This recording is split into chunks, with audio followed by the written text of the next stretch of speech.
Entrevista al Día con Hernán Higuera. La noche de ayer, el ministro de Gobierno, José de la Gasca, ratificó que se ha llegado a un acuerdo con la bancada del movimiento Pachacutic para armar una mayoría en la nueva Asamblea Nacional. Sin embargo, Ricardo Patiño, legislador electo por la Revolución Ciudadana, aseguró que continúan los diálogos con el movimiento indígena.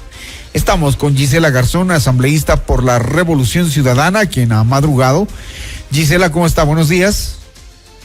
Hola, buenos días, Hernán. Un saludo a la audiencia, gracias por el espacio. ¿Con quién dialogan del movimiento indígena? Quedan 2 asambleístas de Pachacutic, los otros 7 aparentemente están felices con el gobierno, según se ve en la fotografía. ¿Con quién dialoga la Revolución Ciudadana? Bueno, no me corresponde a mí referirme al tema de los diálogos, yo no estoy a cargo de eso. Hay, digamos, desde la coordinación de la bancada, quien está a cargo de ese tema, que es Viviana Veloz. Lo que sí me corresponde es, lo que he dicho siempre, es situarnos desde el mismo espacio ideológico de varias compañeras legisladoras con quienes hemos podido transitar tanto antes de la muerte cruzada como en este periodo, con quienes incluso hemos podido coordinar algunas acciones en beneficio de los diferentes sectores a los que representamos, temas y procesos de fiscalización en las comisiones en las que hemos estado y una serie de elementos adicionales que dan cuenta de la posibilidad de trabajar con estas compañeras que ahora nuevamente están en el periodo en temas importantes de materias de fiscalización y legislación. De allí en qué términos y en qué condiciones o qué conclusiones se lleguen respecto a los acuerdos y acercamientos, insisto, no me corresponde a mí ni pronunciarme ni hacer alguna mención en específico, pero confío en que cualquier acercamiento que se haga, sobre todo sea transparente y que el país conozca, de la misma manera que fue en su momento el anuncio de la unidad con diferentes sectores de la izquierda, con un plan programático establecido con diferentes puntos de consenso, de la misma forma que ocurre en este momento, porque el país exige y merece transparencia. El país los eligió por todo lo que ustedes ofrecieron, por cambiar el Ecuador. ¿Cuál va a ser la posición de la Revolución Ciudadana cuando vemos que en la previa a la instalación de la Asamblea ya el gobierno aparentemente va logrando acuerdos con grupos como el de Pachacutic para sobre todo posicionar en las comisiones de la Asamblea Nacional, digamos en las de mayor interés, a gente que apoye los proyectos del gobierno? En ese sentido, ¿a ustedes qué les queda? A mí me surge una pregunta con lo que usted me dice, y es ¿qué proyectos del gobierno? Porque los que hace en materia económica urgente han sido mejorados y aprobados en su mayoría. Y digo en su mayoría porque hubo un consenso y una postura respecto, por ejemplo, al incremento del IVA, en la que no estuvimos de acuerdo no solo nosotros, sino otras bancadas en este periodo legislativo. Pero el Ejecutivo no tiene iniciativas legales y debería tenerlo. El rol de la colegislación está entendido únicamente para vetar proyectos de ley, no para formar parte de su construcción. Y ese es uno quizás de los errores más grandes, o quizás eso es lo que explica por qué teniendo leyes el presidente no las aplica, sobre todo en materia de seguridad, que es uno de los temas que le preocupa a la ciudadanía. En ese sentido, lo que les queda a las comisiones no solo que es una hoja de ruta clara, sino bastante trabajo de algunos temas que se encaminaron en este periodo y que deben continuar en el siguiente. Reformas constitucionales, por ejemplo. Hay una respecto a las bases militares extranjeras, cuyo informe está aprobado y que deberá tratar el siguiente periodo en el Pleno. Pero hay otro tema de reforma constitucional respecto al financiamiento del Estado a los partidos políticos que falta su segundo momento de debate. Están pendientes temas y leyes respecto a, por ejemplo, consulta prelegislativa en la ley de consulta libre e informada, en reformas a la ley de aguas. Es decir, hay encaminado una serie de elementos y una serie de temas que tienen que retomarse en el próximo periodo, que cada una de las comisiones tiene una estructura para funcionar y la ley orgánica de la función legislativa que les informa o que les dictamina cómo hacerlo.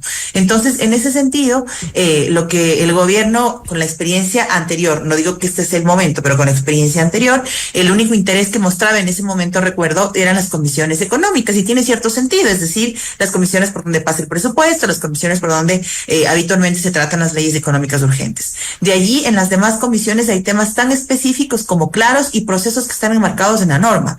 Más bien lo que me parece es que buscan una especie de acuerdo, consenso, acercamiento para la instalación de la asamblea que no perjudique o que no afecte una posesión presidencial.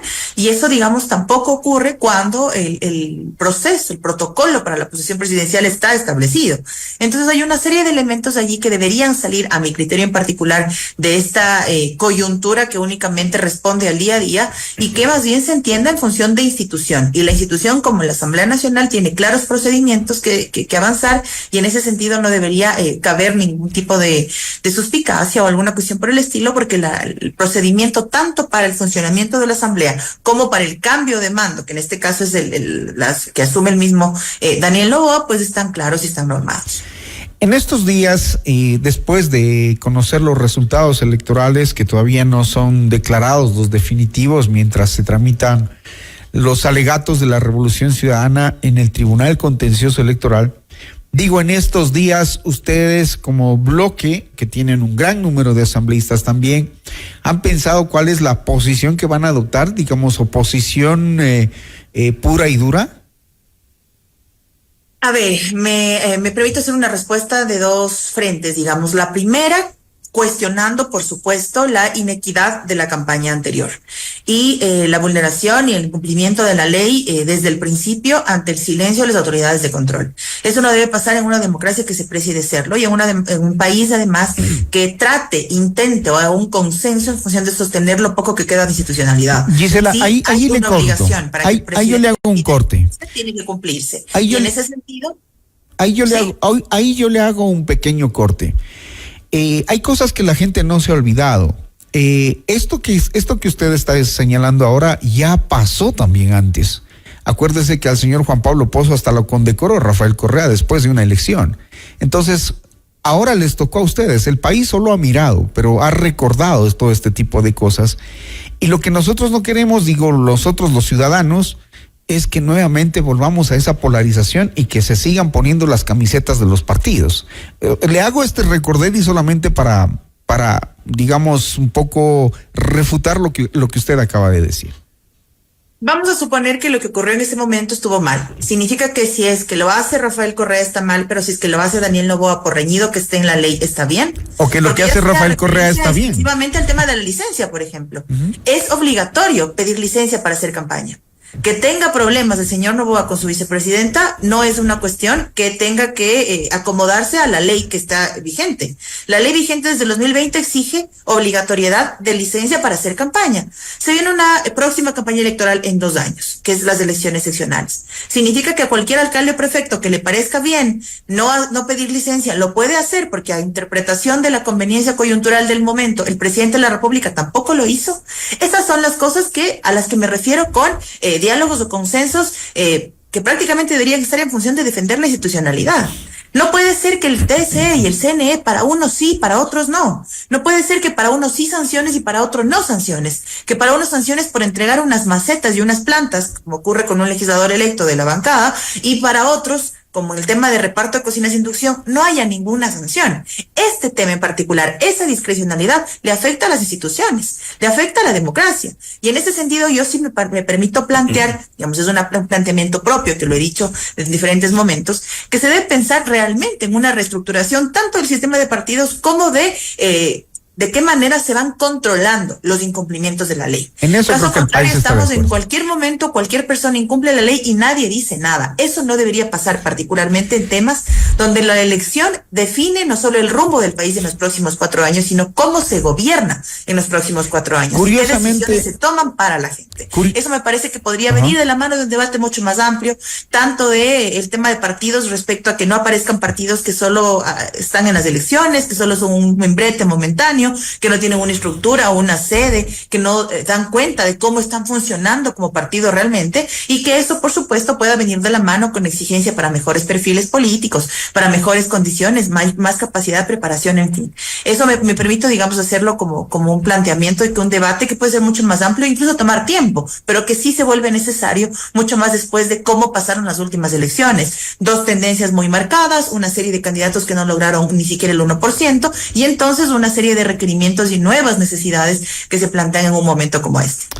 Nos parece bien que el tema de los partidos políticos sea un tema que lo vayan a abordar. Ojalá haya consenso para eso, porque efectivamente allí el país pierde una gran cantidad de recursos económicos que bien podrían ser dirigidos al área social. Eso sería, por ejemplo, legislar en favor del país. ¿Qué otros proyectos ustedes como Revolución Ciudadana van a iniciar apenas arranque la asamblea? O no sé si fue una percepción mía, van a iniciar el proceso de fiscalización al presidente por el hecho de no haber pedido autorización a la asamblea para ser candidato. No, procesos de fiscalización en función de eso están encaminados, pero tienen que enmarcarse de alguna manera, sobre todo los pedidos de información, en un criterio de la Procuraduría General del Estado, que es de carácter vinculante, es de obligatorio cumplimiento respecto a que al CNE no se le puede fiscalizar en tiempo electoral. Eso tiene una serie de análisis y una serie de posturas. En algunas yo concuerdo respecto a que independientemente del proceso electoral, mientras no se altere el curso del mismo, al menos los pedidos de información puedan ser resueltos por parte del CNE. Me parece que es una alternativa importante. Y de allí hay un plan de trabajo presentado ante el CNE que tiene o incluye una serie de elementos alrededor de los ejes que fueron parte de la campaña en materia de seguridad, en materia de empleo, en materia de mejores condiciones de vida para la gente, en materia de soberanía energética, tanto por lo que estamos viviendo en este momento de este cambio climático, que es una cuestión real, pero que debe estar el gobierno listo para enfrentar estas necesidades. Y a esto se le suman las 60 leyes que se han aprobado en el periodo legislativo que está por concluir. Han sido 60 leyes que están allí, varias de ellas vetadas en su totalidad sin ningún argumento real, pero son leyes que están allí listas para que el presidente las aplique. De esas 60 leyes, varias en materia de seguridad. Por lo tanto, lo que viene o lo que se encamina, afortunadamente para quienes continúan y han estado en el periodo anterior, afortunadamente con un conocimiento real respecto a qué temas quedan pendientes. En el caso, por ejemplo, de la ley de aguas, el planteamiento es que hay una consulta prelegislativa y que la Asamblea pueda moverse en el territorio para identificar cuáles son las necesidades de las juntas de agua, por ejemplo, de la sierra, y las necesidades en la costa ante el último invierno que fue muy fuerte y que afectó diferentes sectores. Entonces, son de los temas que no solo le permiten a la Asamblea conectar directamente con la gente, sino que además se utiliza un mecanismo real de participación ciudadana como la consulta prelegislativa y que da un siguiente paso una vez que se cumple, que es una ley construida en un periodo de tiempo un poco más amplio, pero construida desde las necesidades reales de la gente. Son de los temas que están allí y que, por supuesto, pueden encaminarse y que tienen que encaminarse con los procesos establecidos en la ley. Ojalá ya en la asamblea encuentren puntos que los una a los asambleístas de oposición y de gobierno, que los una, digo, en favor del país y que no se compliquen tanto las cosas políticamente hablando, que los proyectos en realidad vayan en beneficio de la gente. Eso es lo que está esperando la gente de esta nueva asamblea, que además tiene el reto de cambiar la imagen de las dos anteriores. Así que, bueno, que les vaya bien a todos los asambleístas, que piensen en el país, no en sus partidos, que piensen en sus provincias a las que representan y no en sus partidos, y que piensen en los proyectos a futuro para todo el Ecuador. Gisela Garzón, asambleísta por la Revolución Ciudadana, le agradecemos. Gracias a usted, un gusto. Ese es el panorama legislativo que nos espera en el nuevo periodo. 6:39.